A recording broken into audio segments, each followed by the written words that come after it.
जी थोड़ा व्यवहारिक प्रश्न है, बट आज समाज को इसकी बहुत जरूरत है। महाराज जी कह रहे हैं कि बहुत प्रयासों के बाद भी पत्नी का सास के साथ अच्छे संबंध नहीं रहना, जिसका कारण फिर पति से लड़ाई। ऐसे में पत्नी का धर्म क्या है और पति का धर्म क्या है, और ऐसे में महाराज जी कैसे बाहर निकला जाए, क्योंकि हर घर में देखो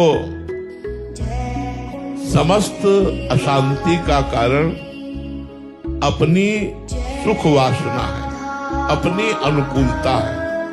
अध्यात्म से उत्तर दे रहे हैं। समस्त दुखों का कारण, क्रोध का कारण, झगड़े का कारण स्वसुख वांछा है, अपने सुख की चाह। यदि हम इस चाह को बदल दें तो शांति और आनंद छा जाएगा। सास को किसमें सुख मिलता है, ये बहू सोचे। सास सोचे मेरी बहू को किसमें सुख मिलता है, वैसा मैं व्यवहार करूं। पति सोचे मेरी पत्नी को किसमें सुख मिलता है, वो व्यवहार करूं। पत्नी सोचे मेरे पति को कैसे सुख मिलेगा, वो व्यवहार करूं। अभी आनंद छा जाए। आनंद ना होने का कारण, झगड़ा होने का कारण है सुख वांछा। मेरी बात, मैं जैसा चाहूं, मुझे सुख मिले।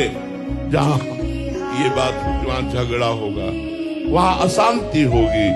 शांति होगी तत्सुख भावना में, और ये अब बहुत कम हो रहा है।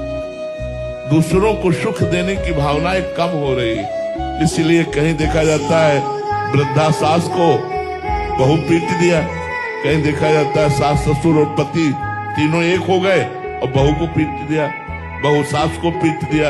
ये सब कहीं देखा जाता है पुत्र जो है अपनी पत्नी की अनुकूलता को लेकर अपने माता पिता का त्याग कर दिया, माता पिता को घर से निकाल दिया। कई तरह की जो अशांतियां गृहस्थी में फैल रही है, उसका कारण है आध्यात्मिक ज्ञान ना होना, भगवान का भजन ना होना।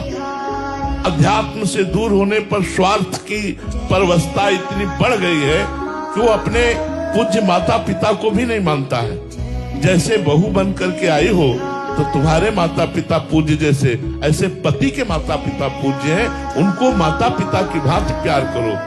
तुम्हारे घर बहू आई है, तुम सास हो, अपनी बेटी से कैसा व्यवहार करोगी, वैसा व्यवहार करो। दूसरे की बेटी तुम्हारे घर आई, तुम उसे प्राणों से भी अधिक प्यार करो। कहीं कोई झगड़े नहीं। अब झगड़ा है स्वसुख वांछा का, और ये दूर तभी होगा जब अध्यात्म ज्ञान होगा, नहीं तो बात बिगड़ जाएगी, बात बिगड़ जाएगी। आनंद तभी आएगा जब पत्नी को पति प्राण समझे और पत्नी पति को प्राणेश्वर समझे। मेरे ईश्वर है, मेरे परमेश्वर है, और सास ससुर को भगवान मानकर उनकी सेवा करे।